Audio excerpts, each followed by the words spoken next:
The Little House of Unquiet Things.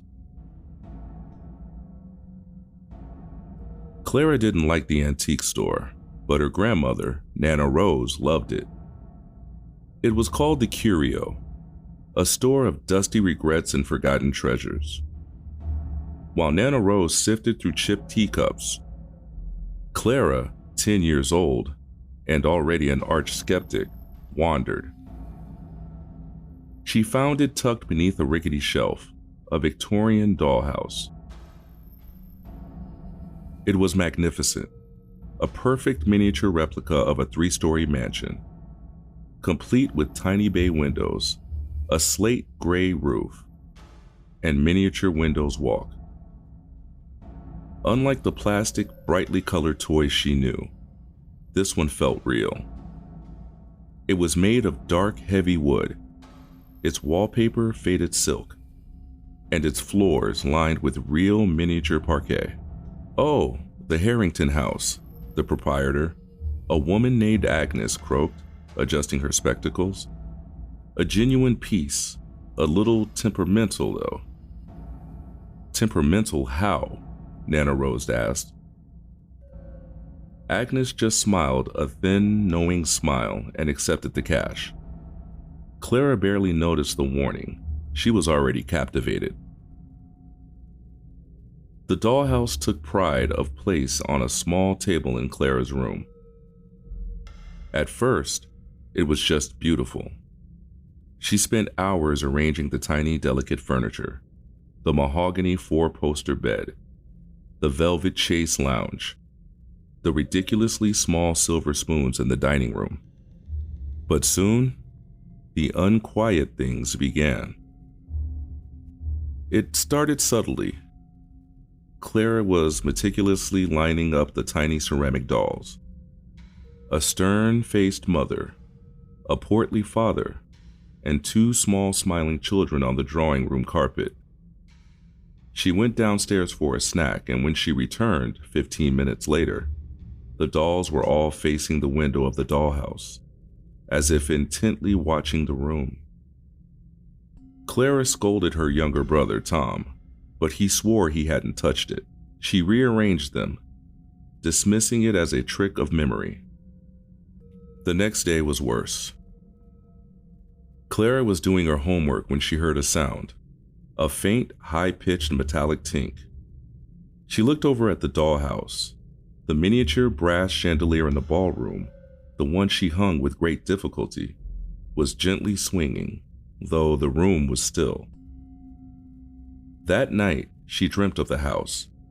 She wasn't outside looking in. She was inside the miniature rooms. The air was cold, scented with lavender and old dust.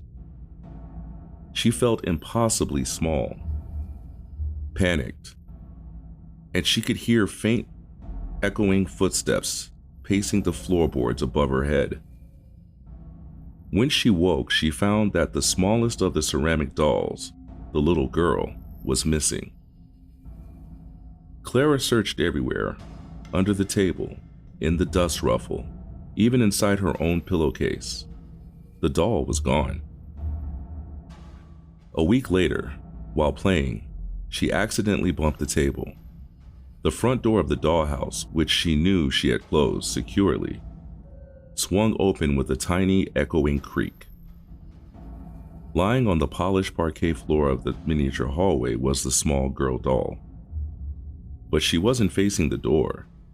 She was lying on her back, her porcelain face turned up toward the ceiling, and one of her miniature arms was broken off, resting beside her head. Clara screamed and backed away. This wasn't a joke. This was malice. This was the little house enacting a tiny, silent drama. She ran to Nana Rose, crying hysterically. Nana Rose, with her kind, knowing eyes, took the story seriously. She didn't dismiss it. Instead, she took Clara's hand and led her to the bookcase. "Agnes told me a story about the Harrington house," Nana Rose whispered, pulling out an old town history book. It was owned by a wealthy merchant family in the 1890s. The parents were terribly strict. keeping their 2 children, Edgar and Lily, virtually imprisoned inside. One winter night, there was a fire. The parents escaped, but Edgar and Lily did not. Clara stared at the book, then at the dollhouse, the stern father, the 2 small children. "They say," Nana Rose continued, her voice dropping to a near whisper, "that their little souls never left. They tried to escape through the windows, through the doors, but they couldn't. They were trapped."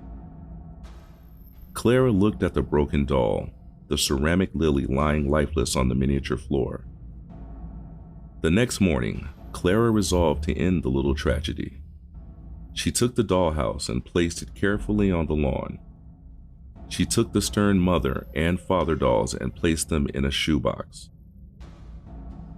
She opened the front door and gently took the remaining boy doll, Edgar, and carried him far away from the house. She placed him under the giant oak tree at the edge of their yard, near a patch of bright sunlight. Then, she looked back at the small, dark house. Its windows seemed darker than ever, 2 vacant, staring voids. Clara thought she saw, just for a moment, a flicker of movement in the top floor window. A tiny figure, perhaps Lily, looking out, still trapped. Clara didn't wait. She took a hammer and began to shatter the dollhouse. It was difficult. The wood was thick, the construction solid, but she broke the windows, she crushed the roof, and she splintered the dark wood walls. She was freeing the house. When it was over, she had a pile of rubble. She gathered it up and put it out for the trash. That night, Clara slept soundly for the first time in weeks. The next morning, she went to check on the small boy she had left under the oak tree. He was gone. The only thing left was a tiny pile of white dust where he had been, as if the freedom and the sunshine had finally allowed him to dissipate into the air. Clara never saw the little house or its inhabitants again. But years later, whenever she stayed in a hotel or visited a friend, she always noticed one thing. She would wake up and find the closet doors, which she had distinctly closed the night before, standing perfectly, slightly ajar. A tiny, unquiet echo, a faint metallic tink of a little girl who hadn't quite forgotten her.